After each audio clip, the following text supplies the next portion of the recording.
E nós estamos ao vivo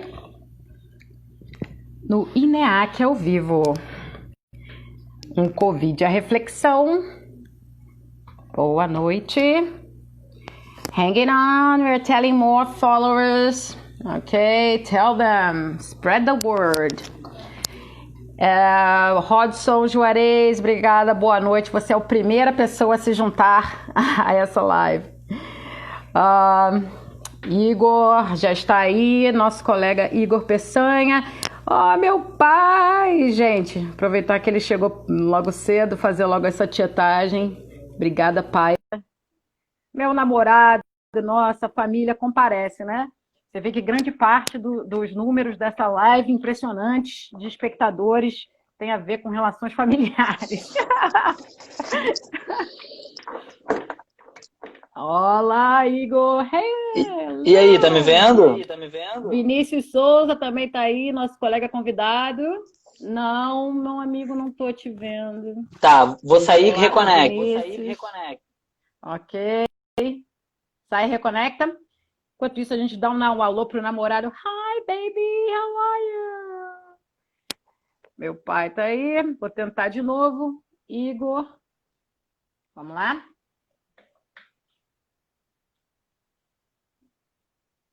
Vamos lá. Igor PDF. Não, não é PDF, é por favor, né? Então, PFV. Nossa, não. A gente vai ficar com aqueles problemas. Opa, tem que iniciar aqui o timer. Para a gente não se atrasar, não terminar a live correndo. Waiting for Igor. Igor, cadê você? Amigo. Cadê você? Lenin Pires se juntou a nós. Estamos nesse momento tentando fazer o Igor se juntar a nós, Lenin Pires. Nesse momento, estamos esperando a resposta de Igor. Igor, por favor, amigo. A gente vai fazer mais uma tentativa. Amigo, você não está vindo. Marília Gabriela Garal, minha linda, fizemos uma live ontem maravilhosa no curso de segurança pública, de políticas públicas, né? Do DSP. Gente, então vamos fazer assim. Igor, você se incomoda se eu tocar o barco? Se você está vivo, diga amém. E se manifeste. Okay, Igor sent a request, viu? Go live with Igor. Vamos bater palma para esse espírito. E aí? Oi, a gente te ouve, amigo, a gente não te vê. Que lástima. Putz, lástima total. Lástima total. Toca o barco aí, então. Tá, vou tocar o barco com o Vinícius, então, que eu acho que fica melhor. Entendeu? A gente não perder muito tempo nesses problemas técnicos, não, que acho que vai nos tomar muito tempo. O que você acha? Pode ser? Ih, você apareceu! Funcionou. Nossa! Como a gente pensou em te abortar, Igor, você se agarrou à vida, amigo. Aos 45 do segundo tempo, eu sempre apareço. Ok, amigo, seja bem-vindo. Obrigado. Seja bem-vindo. E aí, que bom, seja Boa noite a todos. E aí, então, vamos começar a nossa live? Vambora. Então, a gente está aqui num mais um evento, né? Um programa ou uma live do INEAC ao vivo. Toda quinta-feira às 8 horas nós estamos aqui no Um Covid a Reflexão. E, além do Covid a Reflexão, a gente tem outras lives durante a semana. Na terça-feira, a gente tem o Para a Sua Ciência com a Isabel Nunes. Na quarta, a gente tem o Antropopapo, que se alterna na apresentação a Uli e a Yolanda. Uli Falcão Guedes e Yolanda Ribeiro. E na sexta, a gente tem duas lives também. Às 5 horas, a gente tem a Sexta Básica, com o professor Lenin Pires. E às 9, o Luz Vermelha com Cláudio Salles. Sim, verdade. Então, essa programação está lá na página do INCT, INEAC. Vocês podem acessar toda essa programação maravilhosa. A gente também organiza mesas de debate que duram mais tempo, 2 horas. Temos tipo o StreamYard, tem uma outra linguagem e tal, para discutir pesquisa também.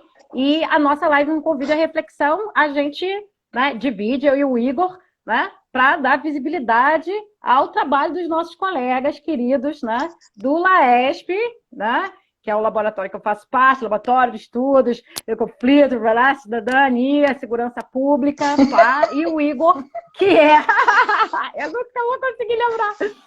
E o Igor, que é do Lupige, né, do professor Lobão, maravilhoso, professor Lobão, né, e Ronaldo Lobão, né, porque a gente não está falando só né, entre iniciados, né, professor Ronaldo Lobão, que é maravilhoso lá do Direito, antropólogo lá da Faculdade de Direito da UF. Então, essa live tem esse background institucional e o meu amigo Igor, né, vai deixar uma perguntinha para o nosso convidado, Vinícius Souza, né, que vai falar sobre a política da segurança pública daqui a pouquinho. Igor, fala aí. Tá contigo. Então, a gente convidou o Vinícius hoje, né, que daqui a pouco vai se apresentar para falar sobre esse assunto que é, né, importante, que está sempre na pauta. E, Beth, tá dando um pouco de eco, pode ser a conexão do seu fone, só para você saber, o pessoal já falou aqui. Ah, ok. Vê se melhorou. Aí, para mim melhorou. Melhorou? O eco. Agora melhorou. Não tô mais me ouvindo. Ótimo. Isso. Fala. Então, para a gente não perder mais tempo e receber o Vinícius, né, que importa ouvi-lo, né, ouvi-lo falar sobre a pesquisa dele, eu queria deixar para ele a seguinte provocação, né? A gente discute muito, né, nas pesquisas do INEAC, enfim, todo mundo que trabalha com esse tema, a questão da política de segurança pública e da própria noção do funcionamento do sistema de justiça a partir da ideia de prevenção ou punição, né? E como, né, o foco dele foi na Câmara Municipal, que não tem atribuições específicas sobre segurança pública, né? Normalmente a gente pensa a segurança pública no âmbito estadual, né, a Polícia Civil, a Polícia Militar, ou no âmbito federal. Eu queria que ele falasse sobre como que essa percepção dele sobre a segurança pública no município, de alguma forma permite, ou se não permite, pensar a segurança pública a partir de uma lógica de prevenção e como é que é essa atuação nas favelas. Eu sei que ele já morou no Palácio, que foi onde a gente fez a nossa pesquisa, né, Beth? Então, eu queria ouvir ele falar um pouco sobre isso, se essa dimensão municipal permite dar uma abertura maior para pensar a segurança a partir desse escopo da prevenção, né? Da ideia da prevenção. É isso. Vinícius, boa live, Beth. Um abraço, amigo, beijo. Boa. Bem lembrado que o nosso campo é o Palácio, né? A gente faz parte da Escola Palaciana de Antropologia, que a gente chamava. E é bom lembrar disso que um dos membros da escola, o terceiro membro da Escola Palaciana de Antropologia, vai participar das próximas lives, que é o Ismael Stevenson. Então não percam. Exatamente. Trilogia Semana Palácio. que vem. Trilogia Morro do Palácio, tá bom? É isso aí. Beleza. Valeu, beijo, boa noite a todos por estar aqui com obrigada. vocês. Tchau. Boa noite, beijo, tchau. Remove Igor, vamos lá. Vinícius, cadê você? Vini. Aí. Nosso querido Vini, amigo Vini. Junte-se a nós, amigo Vini. Olá, boa noite. Boa! E aí, querido, tudo bem? Tudo bem, tranquilo. Eu fico tentando dar um jeito de melhorar a iluminação aí, mas eu, enfim, não consigo. Então, vocês me desculpem aí, fica um pouco escuro. Mas não, acho que dá para levar, né? Eu fico com uma luminária aqui que me deixa meio cegueta assim, mas tá tranquilo. Um pouco misterioso, um pouco assustador às vezes. Misterioso, assustador. Tá mais para assustador, né, do que qualquer outra coisa. É verdade, amigo. Então, querido, seja bem-vindo, então, ao Convite à Reflexão. Queria te agradecer muitíssimo por você ter aceitado participar, né? Então, vamos entrar logo para entrar logo na nossa pauta e depois você vai ter a oportunidade de se apresentar melhor, né? Mas o colega Vinícius, ele é colega do laboratório, né? Tá vendo?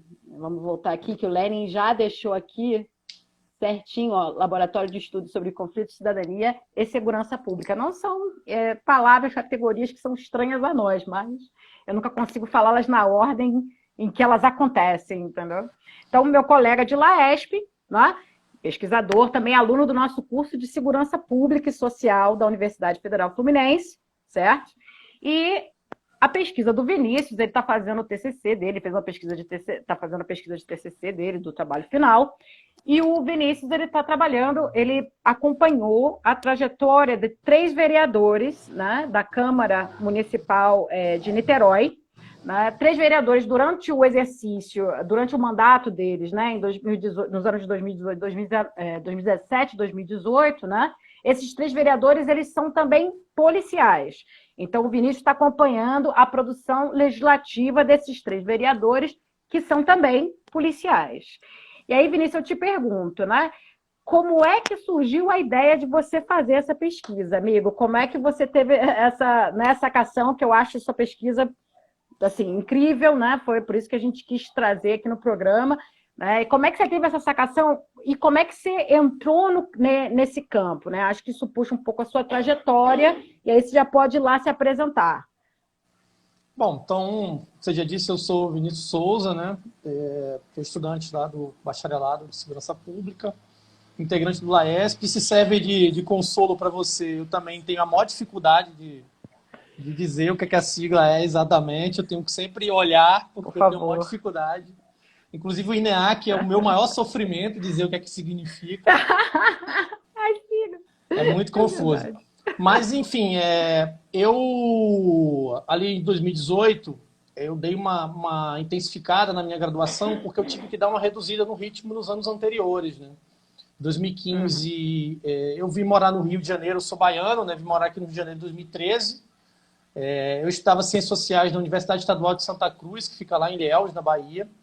Mas eu meio que vi o curso de Segurança Pública e passei e vim morar aqui para estudar nele. Então, eu me interessei na ciência social mais aplicada, né? E aí, chegando aqui, enfim, aconteceram uma série de situações, né? Jornadas de junho. Enfim, eu fui eleito conselheiro universitário. Você atua muito na área da política universitária também, né, Vinícius? Eu fui dirigente eu fui diretor do DCE. Em 2015 eu fui eleito para a UNE, né? Eu fui eleito para a União Nacional dos Estudantes. Naquele período extremamente conturbado, enfim, teve um golpe e todo esse processo, a montagem golpista do governo do Temer, os ataques todos, a PEC do fim do mundo, o teto de gasto, enfim, toda essa batalha e, além de tudo, em 2015 a gente ainda viveu ali a história da redução da maioridade penal, que também foi uma luta que a gente teve de enfrentar naquele período, que meio que foi a luta inaugural da minha gestão na Uni, né? E aí, quando eu retorno... Isso te ocupou muito, e eu te dei aula, eu sei como se te ocupou. Pois é, você é testemunha, Lênin também. Mas você chegou ao final, Vinícius, você chegou ao final. Você chegou ao final, você está aqui nesse ponto. Esse percalço aí, a luta, né? Acabou a luta continua, companheiro. Mas e aí, você chegou nesse percalço aí. Quando eu retomo do fim da minha gestão, nesse período eu também fui do Conselho Nacional de Política sobre Drogas e tal. Então, quando eu retomo, eu volto a minha carga inteira para o curso. E aí, em 2018, eu recebo um convite da vereadora Verônica Lima para trabalhar no mandato dela na Câmara Municipal de Niterói. E aí, nesse embalo, eu comecei a pensar a respeito da minha pesquisa e porque eu estava chegando o momento ali, né? E aí, conversando com o Lênin, que é meu orientador, ele me deu algumas sugestões que seria interessante para mim, então, de repente, se eu pudesse vincular o meu trabalho ali com a minha pesquisa, né? Porque ia facilitar um pouco as coisas, eu estava com um tempo muito, muito escasso. E aí, inicialmente, tive uma ideia de pesquisar sobre a Comissão de Direitos Humanos da Câmara, mas não avançou muito, e aí, meio que num papo com ele, eu falei sobre essa peculiaridade, né, que as eleições de 2016 trouxeram, que a Câmara de Niterói tinha na sua composição 3 vereadores que eram policiais, né, afastados, mas policiais, e era interessante porque um era policial civil, um era policial militar e outro era policial federal. Assim, as 3 principais polícias que a gente tem aí, né? Claro, tem mais outras polícias, mas eram ali as que estão mais no imaginário da população. Sim, as maiores, as que aparecem mais, enfim, né? E aí, Sim, dentro dessa história, ele falou, ué, por que você então não analisa essa situação, né? E aí, desde então, eu me debrucei a pesquisar o trabalho legislativo desses policiais. Enfim, e aí, meio que o que me trouxe até aqui foi isso aí. Foi assim que surgiu essa ideia, né? Uhum. De juntar na época É, o que era meu trabalho na época com a minha pesquisa. a gente normalmente faz isso, né? Isso é uma coisa que acontece muito, né? Eu pesquisei a polícia, né, no mestrado e toda a minha produção foi essa, assim, mais focada com a polícia e tal, uma coisa até meio culturalista da polícia, mas porque é isso, eu estava trabalhando na Secretaria de Segurança Pública, então, tipo, total entrada num lugar que é totalmente difícil de você entrar e ter circulação, né? Ou com um público que é mais restrito. Mas, amigo, a gente normalmente, você, né, esses três vereadores que são também policiais, a gente tem uma tendência a pensar quando o vereador, quando o político, né, ele é oriundo das forças policiais, a gente tende a associar essa pessoa, esse vereador, essa pessoa, esse membro do legislativo à pauta de segurança pública, né? Eu queria primeiro te perguntar desse tempo que você trabalhou dentro da Câmara de Niterói, foi um tempo que foi muito profícuo ainda, né? Na atuação do município de Niterói na área de segurança pública. Então, você tem, em 2013, a vinda das companhias destacadas, muito fortalecido por aquele processo de migração da criminalidade das UPPs, que virou uma febre política, digamos assim, ou seja, todo o prefeito que batia na porta do secretário de Segurança chegava com esse mesmo discurso de que o trabalho que tinha sido feito no Rio de Janeiro tinha expulsado a criminalidade para outros municípios, e nessa época se fortalece muito essa pauta, que é quando vem essas companhias, a do Palácio mesmo, de onde eu trabalhei, a do Estado, a do Preventório e tal. Então, como é que é isso no Legislativo Municipal? Porque a gente não associa, as pessoas normalmente associam o executivo e o governo do estado quando pensa em segurança pública, mas o município tem uma pauta, como o Igor mesmo colocou, né, no começo da pergunta dele, muito interessante na dimensão da prevenção. Como é que essa política, esse município ativo na área de segurança pública, ele apareceu para você no legislativo, né? Como é que essa atividade do legislativo nessa agenda municipal? Não, então assim, eu começo, né, porque dentro do meu trabalho eu vou aproveitar até responder em parte a pergunta do Igor nisso, né, não totalmente, mas eu fui me debruçar, né, sobre o processo político prévio, né, que levou à eleição desses três vereadores. Então, eu pesquiso a produção deles entre de 2017 e 2018, eu fiz esse recorte, mas eu me preocupei em saber também como é que estavam as coisas até ele chegar até aí, né? Nesse momento de ser eleito, né? Esses três policiais serem eleitos. E a gente vivia um contexto que geralmente as eleições, né, municipais, elas têm uma característica diferente das eleições gerais, porque os debates são relacionados a temas mais locais, né? Mais próximos da realidade. É a rua esburacada, é a falta de água, enfim, né, a sujeira na coleta de lixo, essas coisas são mais, sim. Aparecem de ordem mais, pública, né? e tal. Essas questões de ordem pública, Ordenamento enfim, né, público. esses debates. Mas o que acontece? O período da eleição de 2016 ele é muito atípico, né? Como eu comentei aqui antes, a gente teve um golpe na presidente Dilma, era um momento de instabilidade política muito grande no Brasil, de desgastamento institucional, então a polarização chegava num nível muito exacerbado, se manteve depois, a gente pôde ver isso, mas naquele momento o Brasil estava, né, bastante dividido e essa dicotomia era o que ocupava o debate público. E isso, então, contaminou com a pauta nacional o debate das eleições municipais. Mas isso, eu fui procurar ver as pesquisas de opinião eleitorais do Ibope e do Datafolha, justamente para entender um pouco, né, ter essa noção, e eu achei um negócio interessante, porque assim, o tema da segurança pública, eu peguei também as pesquisas de opinião com relação à presidência da República e tal, o tema da segurança pública, ele vem de 2002 para cá, crescendo, né, na importância que a sociedade dava a ele, né, sobre os problemas que precisam ser resolvidos, sobre as demandas e tal. Ele vem, saúde e educação era o que sempre ficava ali no topo, a segurança pública foi chegando, e ela ficou no pódio ali, e estava sempre ali, em segundo lugar. Terceiro, segundo lugar. E aí, eu fui procurar ver o retrato de Niterói, e assim, apesar da corrupção ser um tema que estava muito em voga naquele período de 2016, por conta da questão nacional, mas o debate da segurança pública, sobretudo aqui em Niterói, estava sempre no segundo lugar nas pesquisas de opinião. Então, esse tema, ele envolveu muito a sociedade. E assim, o governo, como você bem citou, ele trabalhou, né, a partir de 2013 com um conjunto de ações, aí teve a criação do Gabinete de Gestão Integrada, fizeram um CISP, fez concurso de guarda, teve uma série de coisas que ocupou a pauta. Centro de formação da guarda. E aí teve as inaugurações das companhias destacadas aqui em Niterói, que eram uma espécie de irmã da UPP, né? Uma coisa ali, uma prima, uma coisa assim meio que, né? Que um puxadinho de UPP, assim. Trazia a experiência da UPP para a cidade. E ali você já percebe que, apesar de não ser uma atribuição direta, mas o município ele já começa a participar ativamente desse processo de construção dessas estruturas, né? E tomar para si essas responsabilidades com relação à segurança pública, que em tese são do Estado, por algumas razões. O Estado do Rio de Janeiro, depois de 2014, mergulha numa profunda crise financeira, e o município de Niterói, que tem uma estrutura financeira, uma capacidade de investimento que é diferente do que é normal nas cidades, né?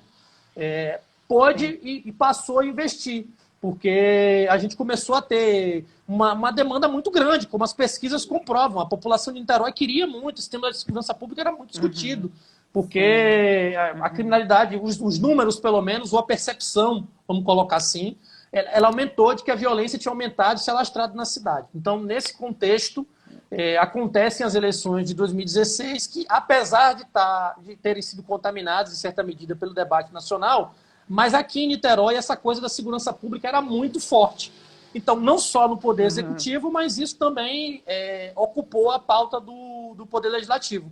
Inclusive porque, aí já vou entrar um pouco nesse assunto, mas não muito, mas isso porque já teve um grande debate em 2017 sobre segurança pública que tomou a cidade, né? Que aí eu falo depois para não entrar em outro assunto aqui ainda, né? Mas eu já deixo para falar daqui a pouco sobre isso, que é importante. Tá, Vinícius, deixa eu te fazer uma pergunta. Eu queria entender um pouco melhor como é que essas pessoas, a gente tem uma tendência, como eu falei, né, a achar que os policiais eles vão atuar nessa pauta legislativa ou relacionada à área de segurança pública. Mas a sua pesquisa, né, como a gente conversa, a sua pesquisa viu, né, mais nuances nessa... Quando a gente fala assim, ninguém falou que eles atuavam na pauta de segurança pública, a gente falou vereadores, policiais. Imediatamente a gente imagina que essas pessoas têm um determinado perfil de atuação e trabalham com a pauta de segurança pública no legislativo e tal. Eu queria que você falasse um pouco sobre a sua pesquisa, falando assim do perfil dessas pessoas, como é que elas construíram as filiações partidárias dela dentro do legislativo, como é que isso influencia no posicionamento delas, né, a coisa como é que elas formam a base política delas. Queria que você falasse um pouco sobre essa questão, assim, esclarece um pouco essa dimensão desse conflito, né? Assim, é polícia, mas não milita na pauta de segurança pública? Eu vou fazer só um comentário, assim, que eu queria trazer, porque teve um debate sobre armamento das guardas municipais que tomou um pouco o Congresso, né, antes. Armamento de guarda. E aí é interessante que, ainda em 2015, né, então um ano antes da eleição, um dos vereadores que eu pesquiso, ele sugere, que é o Renato Calheiro, presidente da Comissão de Segurança Pública da Câmara de Niterói, ele sugere que seja feito um plebiscito para a população definir sobre se queria ou não o armamento da guarda, né? Porque dentro das medidas pensadas era uma delas, né? E esse plebiscito acontece em 2017. Então é muito interessante porque o Niterói estrutura ali o pacto contra a violência, né?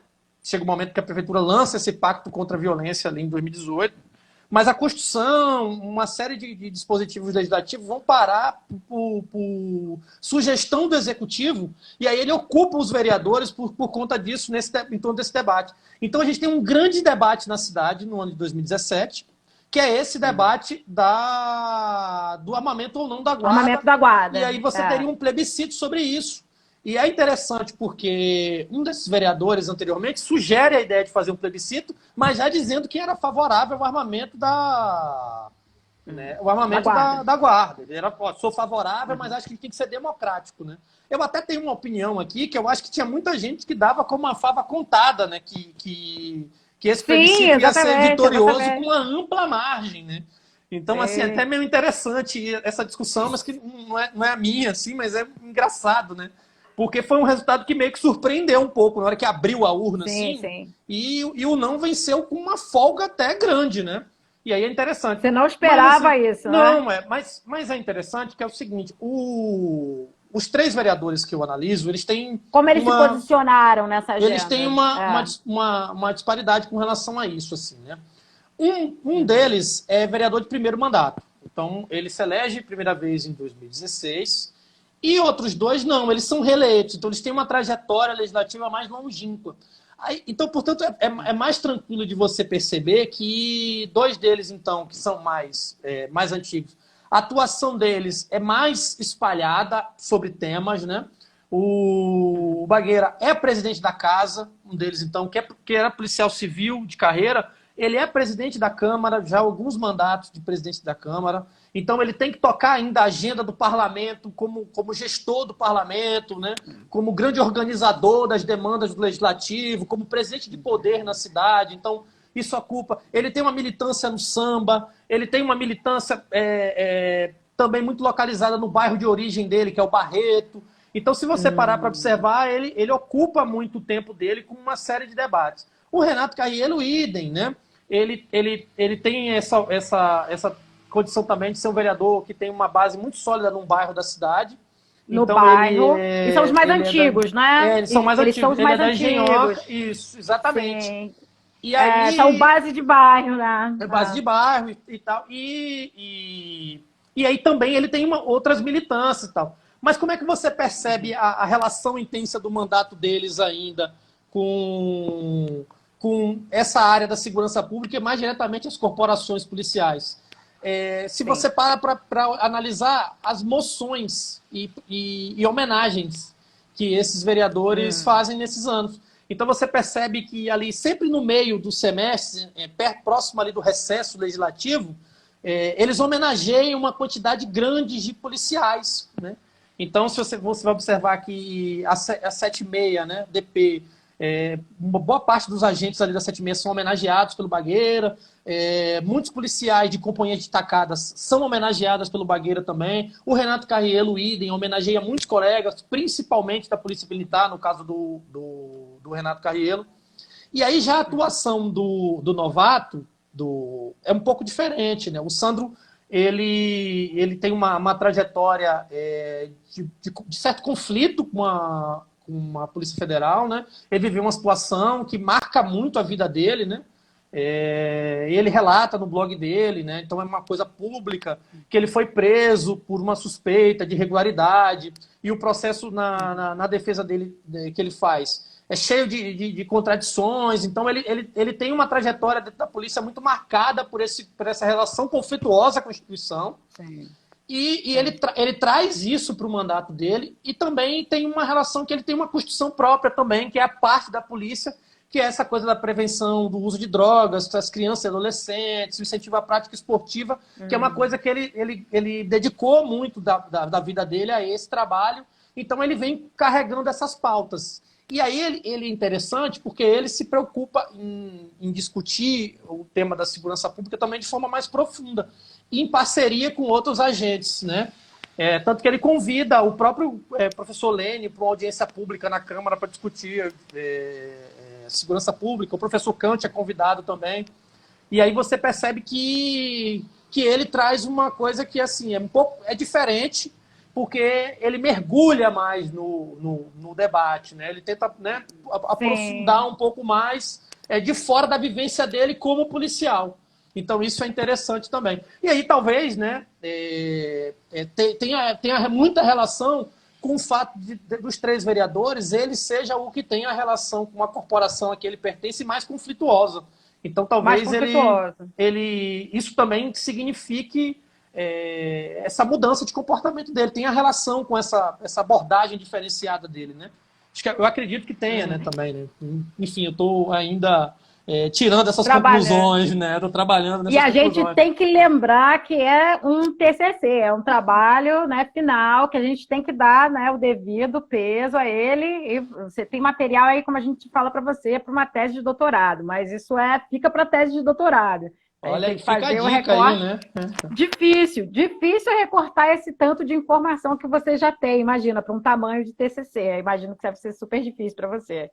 Mas escuta, eu queria te perguntar o seguinte: você chegou a acompanhar um pouco, ou conversar com os vereadores que você trabalhou com eles um pouco sobre como eles formam, se na formação da base eleitoral deles, você falou que os dois mais antigos tem um modelo meio político de bairro, mais nessa lógica do político de bairro, e tem mais uma identidade com o bairro e não uma identidade corporativa, né, como é esperado, né? Então, como é que essas pessoas, quando elas formam a base eleitoral delas, como é que o fato, porque assim, para as pessoas dissociarem o cara, quando sabe que o cara, na pessoa, né, é um policial, dissociar essa pessoa da agenda de segurança pública é muito difícil. Então, eu imagino que essas pessoas, de alguma forma, se beneficiam de um certo capital político que isso gera, né, nas bases, digamos assim, né?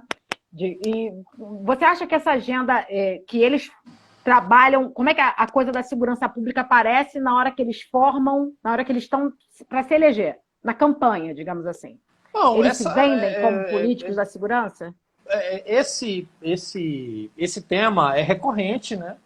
Eu até parei para... Não foi uma coisa que eu tinha me atentado lá em 2016, mas depois eu parei para analisar e procurar materiais de campanha deles e tudo mais. Assim, obviamente, um tema que é recorrente, né?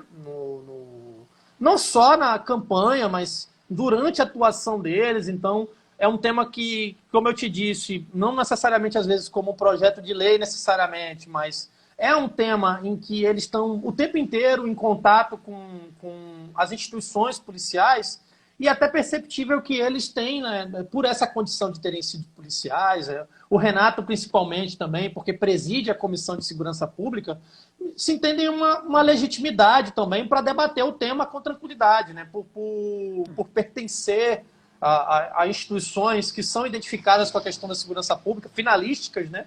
Eles entendem. E aí, inclusive, é perceptível o peso dessas instituições, porque nos mandatos deles tem presenças. O Sandro, inclusive, é engraçado que quando eu entrevistei ele até fala que os dois chefes de gabinete dele, porque na verdade tem um chefe de gabinete e um chefe de comissões, né? São dois policiais federais, colegas dele. E aí ele até fala uma frase para mim que eu achei engraçada, que é a seguinte, que ele fala assim, não, é um aqui fiscalizando o outro. Então, é bem interessante como esse é o policial federal também? É o policial federal. Ele é policial federal também?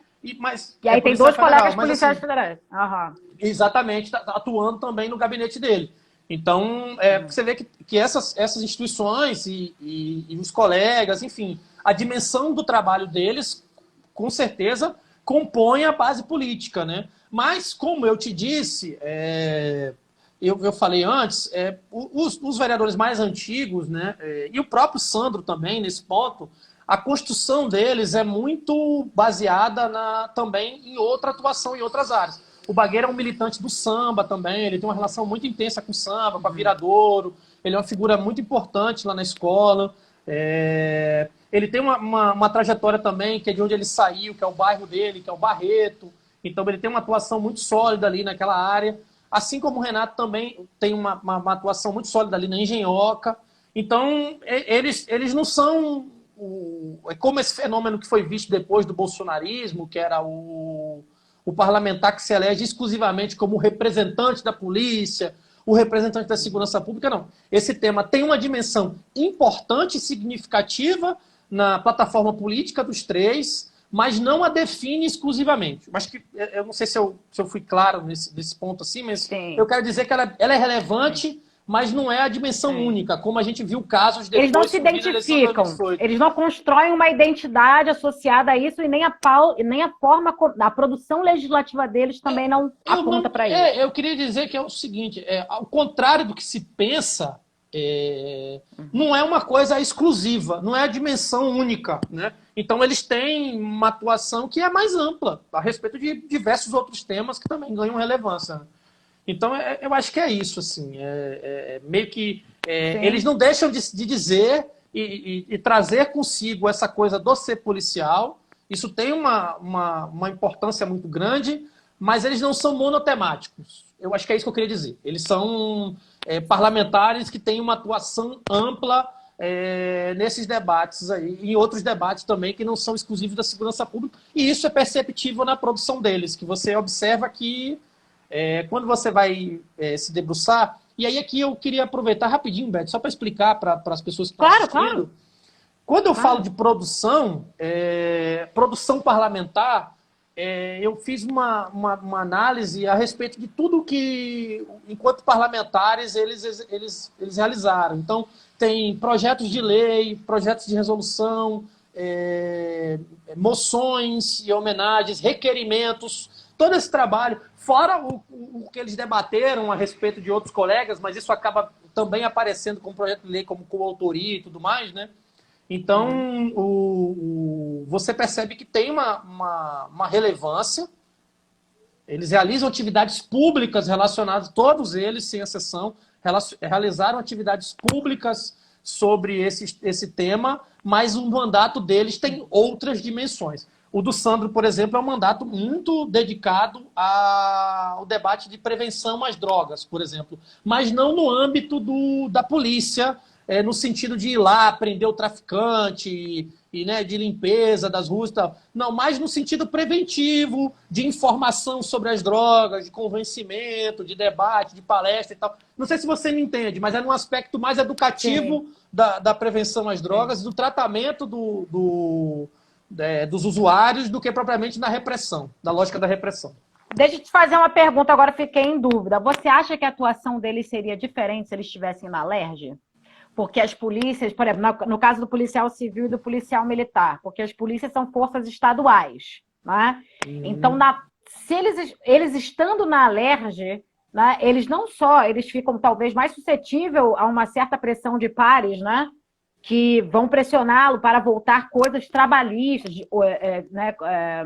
não trabalhistas, corporativas, né? Que são votadas na Assembleia ali, né? Porque a lei das polícias estadual e tal, que define a estrutura de cargos e salários, etc., essas coisas aparecem na LERJ. Você acha que se fosse... Porque talvez ali tem uma visão sobre o papel do município na segurança pública já meio que colocado. E se eles estivessem na LERJ, por sua vez, estariam muito mais no lugar central de discussão dessas pautas e talvez a pressão fosse outra, talvez a identidade deles fosse outra. Você acha que isso... O que você acha dessa provocação? Eu pensei nisso agora, na verdade. O Igor está dizendo que esse era o ponto dele, talvez. E o Lene me faz uma pergunta sobre uma outra reflexão que eu tenho também. Eu vou ver se eu tento falar um pouco sobre isso. Mas, assim... eu tive uma oportunidade de ter uma palhinha, né, disso que você falou, né? Porque o Bagueira disputou a eleição em 2018 e ficou suplente, mas acabou assumindo uma cadeira na LERJ por um período, né? Então, ele acabou sendo deputado por um tempo, né? Mas eu acho que tem uma questão assim, o Beth, que eu pude perceber. Não sei se você está me ouvindo, né? Deu uma falhada aqui. Tô te ouvindo. Mas assim, o Bagueira foi deputado. E aí ele teve uma... Eu posso te dizer que, assim, o fato de estar lá, e como ele estava de suplente, eu não sei se essa questão também impactou muito, né? O Bagueira se preocupou em ser, no parlamento estadual, muito parecido com o vereador que ele era aqui. Então, não foi um cara que se focou muito nesse tema. Se bem que tem uma questão também, que é a temática da segurança pública, nessa história do endurecimento penal e tudo mais, não apareceu muito. porque nas solicitações tradicionais que a gente tinha, né? Porque como o Rio ainda enfrenta um processo de situação econômica muito crítica, né? O debate meio que ficou... E aí a gente teve uma questão de prisão de deputado, uma série de questões ali. Teve uma situação também aqui no município. Hard. Enfim, isso acabou gerando uma ocupação e tomada da pauta política, né? Que não deu para eu poder observar muito claramente assim como é que era isso em situações normais de pressão e temperatura. Mas eu acredito que a atuação deles, aqui é uma conjectura minha, assim, né, para responder a tua pergunta diretamente. Eu acho que não, assim, não necessariamente. O fato de estar no parlamento estadual ou no parlamento até federal, eu não acredito que isso molde muito a atuação. De maneira geral, o que eu consigo perceber, isso na minha experiência de lidar, de acompanhar o trabalho, de estar acompanhando politicamente o que acontece, é perceptível que você, quando vê parlamentares saindo de uma Câmara para outra, mas eles carregam a experiência de um parlamento para o outro e a atuação deles a partir mais de duas questões, assim, né? A primeira é, obviamente, a base que os sustenta, né? Que os sustentam, então, as pessoas que os apoiam, a trajetória deles até chegar ali no mandato e tudo mais. E a segunda é que são os temas nacionais que estão sendo discutidos, então que eles também não podem fugir, né? Então, se está na ordem do dia, a força da conjuntura forçou aquele debate, a produção deles também é direcionada a esses temas. Então, eu percebo que o parlamentar, no geral, independente de qual parlamento que ele está, ele adequa, mas ele dá, naquela dimensão que ele está, o tom do debate que ele gostaria de fazer. É isso. Como é que esse tom é construído? Como é que ele é percebido no Legislativo ali, na Câmara dos Vereadores, por exemplo, que você observou mais diretamente? Como é que você capta isso, o tom da prioridade política? Isso é dito claramente? Isso é colocado em que termos? Isso acaba sendo dito claramente, assim, não... Como é que eu vou dizer? Acho que pelas discussões... A mensagem é clara, mas não precisa estar escrito em nenhum lugar. Isso não é só comum, isso não é incomum. Assim, até está escrito, porque acaba que fica na pauta do dia do Legislativo e tudo mais. Então, assim, como é que é dado o tom, na verdade, né? Você tem, como eu disse agora, assim, o primeiro passo, que é a base parlamentar. Então, o que é o conjunto de forças que constrói a existência daquele mandato em si, a vitória eleitoral? É o quê? Então, são lideranças comunitárias, são colegas policiais, sindicatos, são temas, é atuação num bairro. E isso molda o exercício do mandato. Então, o tempo inteiro a produção acaba sendo pautada por essas forças. E, em paralelo a isso, acontece uma outra situação, que são forças externas, né? Que acaba pautando o debate. Então, são eventos, situações, às vezes acontece. Niterói teve uma tragédia que aconteceu, que foi uma senhora que acabou morta numa tentativa de assalto, esfaqueada, né, por um menor e tal, ali na zona sul de Niterói. Qual é isso gerou uma comoção muito grande, né? Foi coberto amplamente pela imprensa. Isso acabou forçando um debate político, né? Então, isso entrou na ordem do dia e todo mundo acabou discutindo. Então, assim, foi imperioso, né, debater essa questão, e era uma questão de segurança pública, então isso acabou se juntando e acelerando o debate do Pacto de Niterói contra a Violência, iniciativas parlamentares, acalorando os debates nas sessões. Então é assim, um pouco assim, os eventos conjunturais somados às forças que dão sustentação ao mandato acabam ditando o ritmo e o tom do exercício do mandato. Isso para todos os mandatos, não só desses policiais, né?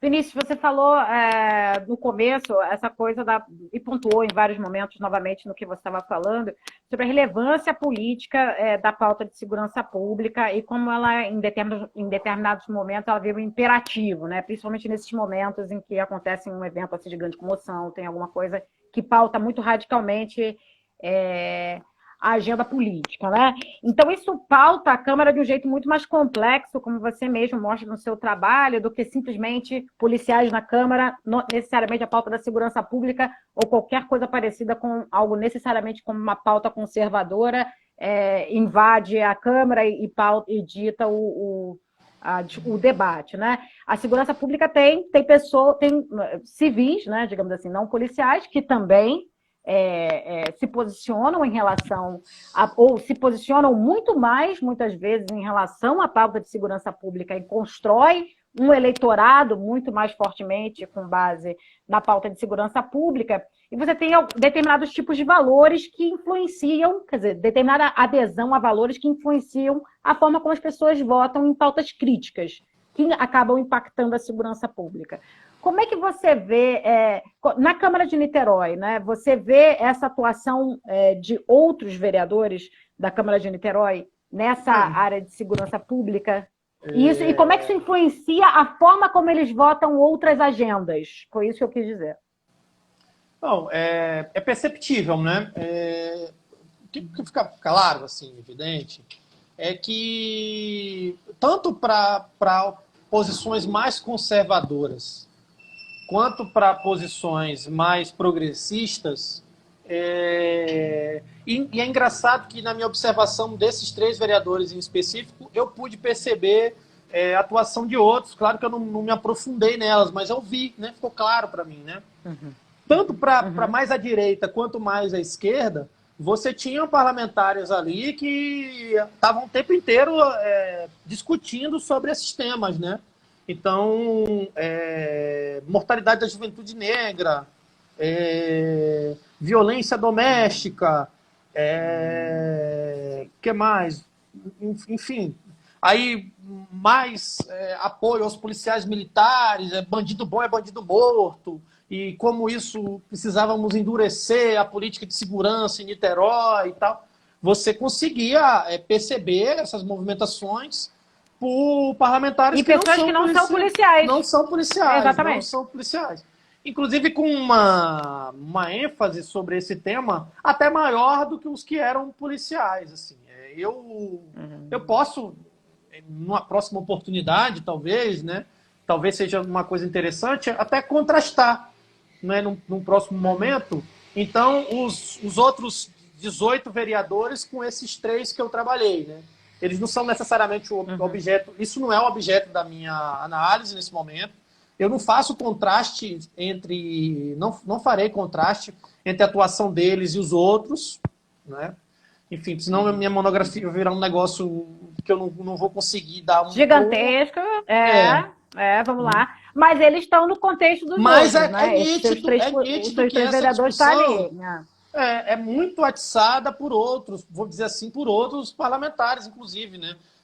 E aí, nessa história que a gente até comentou, né, da onda bolsonarista, em 2016, você começou a ter já esse fenômeno, né, de figuras bolsonaristas assumindo mandatos, não com essas votações avassaladoras, né, que aconteceram em 2018, mas você já começou a perceber a presença deles no parlamento municipal, né, Brasil afora. Niterói não ficou alheio a esse fenômeno, né, aconteceu aqui. Claro. E por mais que não fosse um policial ainda, né, assim, né, ele estava o tempo inteiro discutindo sobre esses temas e tecendo duras críticas ao supostamente o comunismo permissivo, essas coisas todas e tal. Por outro lado, era rebatido também. Então, tinham debates acaloradíssimos entre 2 parlamentares que não tinham relação com as polícias assim, direta, né? Mas que se enfrentavam sobre opiniões a respeito desse tema. E, inclusive, a respeito dessa questão do plebiscito da guarda, que tomou bastante a pauta, gerou muita discussão, ocupou muito tempo ali do pequeno expediente, né, do grande expediente também. Apesar de não ser uma coisa, era uma coisa do plebiscito externa, né, que não ia passar ali pela decisão direta dos vereadores, mas eles discutiram de forma ampla. Então, a segurança pública não é exclusividade dos policiais, e o que é que dá para dizer claramente? Que não é o fato do cara ser policial que necessariamente ele vai pautar o mandato dele exclusivamente a respeito desse tema. Às vezes uma pessoa que não fala mais do que quem é. E o que você acha que a agenda de segurança, a pauta da segurança pública, tipo, agrega nas agendas dessas pessoas, na agenda política dessas pessoas? Porque ninguém no discurso político, você é um cara, né, que está totalmente embrenhado no político, ninguém no discurso político traz nada à toa no discurso, principalmente no discurso público, né? Que faz para a Câmara, né, e, consequentemente, para os representantes do povo, consequentemente, né, metaforicamente, para todo o povo. Então, nada que é trazido no discurso é trazido a troco de nada, né? Então, o que você acha que na Constituição, né, dessa agenda dessas pessoas, trazer o discurso da segurança pública agrega nessa comunicação? Né? Nesse último período tem sido um discurso muito mobilizador, né? Como eu disse lá no início da live, é perceptível a relevância que as pessoas dão à questão da segurança pública quando questionadas. Então, se você fizer uma análise sobre as pesquisas de opinião, sejam para discutir eleições gerais, eleições municipais, ou para discutir popularidade de mandatários, o tema da segurança pública vai estar sempre aparecendo ali no pódio, né? Nesses últimos 10 anos, então, é impressionante como fica tendo uma mudança ali em 2016, no período do impeachment pequena, e que meio que ela perde fôlego para a corrupção, mas depois, rapidamente, isso se recoloca no lugar, né? Então, quando você discursa com esses elementos, né, aí claramente você vai discursar a partir de perspectivas, como eu disse, tanto à direita quanto à esquerda, tanto progressista quanto conservadora, isso tem um efeito mobilizador impressionante, né? Impressionante. Então, eu acho que o Igor traz uma coisa importante. Oi, desculpa. O Igor trouxe um comentário para interagir aqui. Da segurança pública fundou o Estado, que é aquela coisa do... Eu acho que as pessoas trazem muita segurança pública, uma coisa de se não houver a segurança, não existe mais nada. Que era toda... Era toda um discurso da UPP. É o Estado que garante a ordem ali e tal, aquela coisa toda. Mas isso então, normalmente vem numa coisa de... E aí, no final, eu não sei se é uma pessoa... Agora, aqui eu não li em lugar nenhum. Vou falar aqui, pode ser até ideia de alguém, mas... No Brasil, essa coisa da ordem, na minha opinião, é muito relacionada à polícia, né? Exército, né? Forças armadas, enfim, instituições que têm uso da força, né? É quem garante a ordem. A ordem parte delas e não de outras questões, né? Mas, e aí o que é que acontece? Inclusive interessante porque essa retórica de segurança pública e esses debates acalorados, né, sobre parlamentares, inclusive, que não eram policiais, acabou gerando uma coisa interessante, que 2 desses parlamentares da Câmara de Niterói obtiveram votações extremamente expressivas na eleição de 2018, e muito da atuação delas foi baseada no tema da segurança pública. Por um lado, dizendo que a polícia tem que ir para a rua e passar o rodo e ser dura com a vagabundagem, não sei o quê, essa coisa toda, né?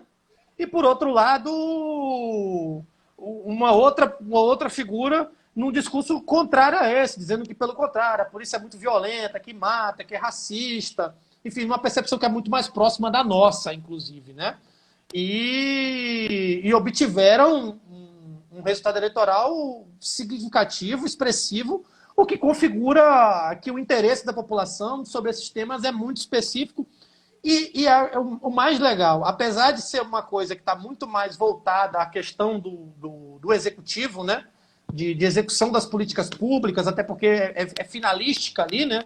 A questão da segurança pública, mas é perceptível que isso mobiliza muito para o parlamento também, tanto a esquerda quanto a direita. É muito claro, fica muito claro, muito evidente isso. Eu talvez diria que a direita capitaliza mais, né? Eu acho que porque eles elaboram menos, talvez, e simplificam mais o debate. E talvez, na minha opinião, porque a esquerda discuta trabalham pouco mais com esse medo, tema. medos sociais. E a esquerda também, por gostar muito de falar mais em esperança, enfim, né? em outros temas, né? Não gosta muito de falar desse, até porque tem questões muito complexas, né? Defesa dos direitos humanos e tudo mais. Ela não tem, e por ausência de projeto, na minha opinião, acho que essa é uma opinião minha, por ausência de projeto mesmo, ela discute menos e mobiliza menos em torno desse tema. Mas ela mobiliza também. Ela também estrutura a sua base ali a partir desse tema. Você acha que a direita simplifica muito e a esquerda complexifica demais, às vezes, a conversa sobre segurança? Sim, isso sem dúvida. Isso é uma coisa que, na minha opinião, é claro.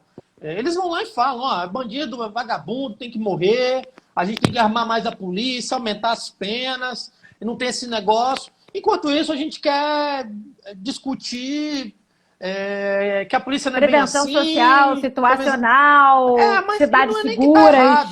E não é nem que está errado. Não, tá certo, mas não comunica, né? Não comunica amplamente, né? Você fala simples, aos medos. Não comunica porque, assim, as palavras de ordem esquerda, eu quero o fim da polícia militar, mas como? Como faz isso? Como? Eu acho que o que falta, na verdade, é que eles simplificam muito e falam coisas que são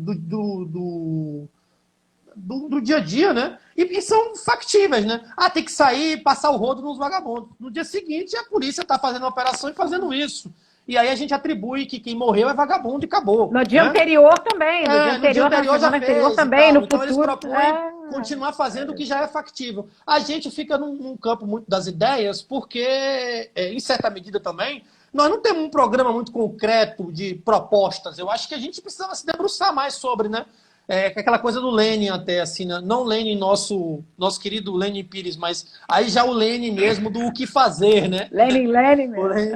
O Lênin soviético, né? Do que fazer, né? A gente podia não ter uma pretensão de ter uma receita de bolo do que fazer na segurança pública, mas eu acho que a gente precisava ter coisas mais concretas e também mais simples, mais simplificadas também. Uma agenda que fossem mais mais clara, acessíveis, né? Uma agenda mais clara e comunicável. Talvez seja essa questão. Exatamente. Pensar em comunicar, né? Como é que comunica essas ideias, né? Eu acho que a gente não pode pressupor que as pessoas estão entendendo o que a gente quer dizer. A gente tem que tentar se comunicar, né? Também, melhor, para não ficar hermético. Acho que é um pouco hermético, às vezes, a conversa sobre segurança pública. Vinícius, a gente está se encaminhando para o final. A gente tem aí menos de 5 minutos para terminar a live. A gente tem pedidos aqui da audiência. Professor Lênin Pires, aproveitar que o professor Lênin Pires fez aqui esse comentário, temos 5 minutinhos. E aí você pode encerrar, Vinícius, falando disso que o professor Lênin colocou. Vinícius, parabéns para uma próxima oportunidade. Vamos combinar essa discussão sobre os militares e o financiamento ao obscurantismo, que muito você tem repetido. Seu trabalho é muito bom, muito bom. O seu trabalho é muito bom. O professor Lênin fez uma pergunta, né, sobre esse tema, porque eu tenho feito uma reflexão, e ele viu uma outra live em que eu falei sobre isso. É porque eu tenho analisado em que a gente está assistindo agora no Brasil uma reedição de um campo político que deu e sustentou o golpe em 64, que era aquela aliança civil-militar. A gente está e governou o Brasil, né, naquele período. A gente está assistindo agora, por meios diferentes, né? Naquele momento teve um golpe, dessa vez, em certa medida, tem uma tese de continuação do golpe depois da Dilma, né? Por conta das fake news na eleição, o financiamento obscuro dessas fake news, mas é nítido que você tem agora, para sustentar e governar, uma retomada dessa aliança que aconteceu lá em 64 entre os militares, que funcionam no Brasil como uma força política, e isso que a gente chama agora de centrão, mas que esses caras do centrão são oligarcas locais, né? Então, se você bota a lupa no que a gente chama de centrão, você vai perceber que são caras que pertencem a famílias que historicamente hegemonizam politicamente territórios, né? Os donos do poder, vamos lá. Os donos do poder.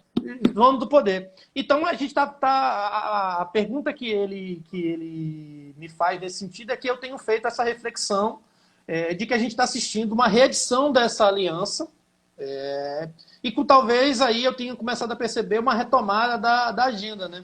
Eu achei até interessante, né, que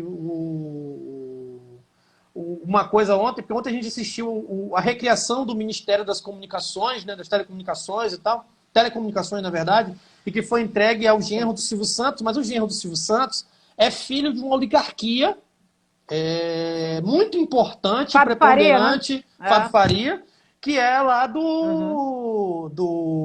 do Rio Grande do Norte.